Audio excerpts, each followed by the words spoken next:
brought you by Silver Pumps and Motors. Top quality और consistent performance के लिए सिर्फ सिल्वर पंप्स नाम याद रखना.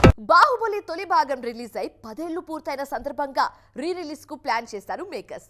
అయితే రెండు భాగాలను కలిపి ఒకే సినిమాగా బాహుబలి ది ఎపిక్ పేరుతో గ్రాండ్ రిలీజ్ కు ప్లాన్ చేస్తున్నారు. ఆల్రెడీ రిలీజ్ డేట్ కూడా లాక్ చేసిన జక్కన్న రిలీజ్ ప్రమోషన్స్ లోనూ తన మార్క్ చూపిస్తున్నారు. బాహుబలితో ఇండియన్ సినిమాకు కొత్త మార్కెట్స్ క్రియేట్ చేసిన రాజమౌళి ఇప్పుడు ఆ సినిమా రిలీజ్ తోనూ కొత్త ట్రెండ్ సెట్ చేస్తున్నారు. రెండు భాగాలను కలిపి ఒకే భాగంగా రిలీజ్ చేయడం అనే ప్రయోగం ఇండియన్ స్క్రీన్ మీద ఇదే తొలిసారి. దీనికి తోడు రిలీజ్ ప్రమోషన్స్ ను కూడా స్ట్రైట్ మూవీ రేంజ్ లో ప్లాన్ చేస్తున్నారు రాజమౌళి.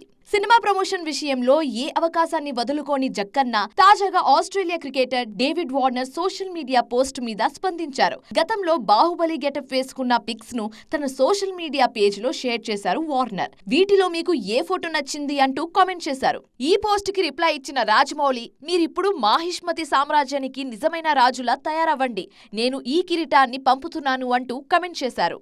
వార్నర్ రాజమౌళి డిస్కషన్ ఇప్పుడు గ్లోబల్ రేంజ్ లో ట్రెండ్ అవుతుంది. దీంతో బాహుబలి రిలీజ్ కూడా అదే రేంజ్ లో హాట్ టాపిక్ అవుతుంది. ఈ కాన్వర్సేషన్ చూశాక రిలీజ్ ప్రమోషన్స్ లోనూ రాజమౌళి తన మార్క్ చూపిస్తున్నారంటూ ప్రేస్ చేస్తున్నారు క్రిటిక్స్.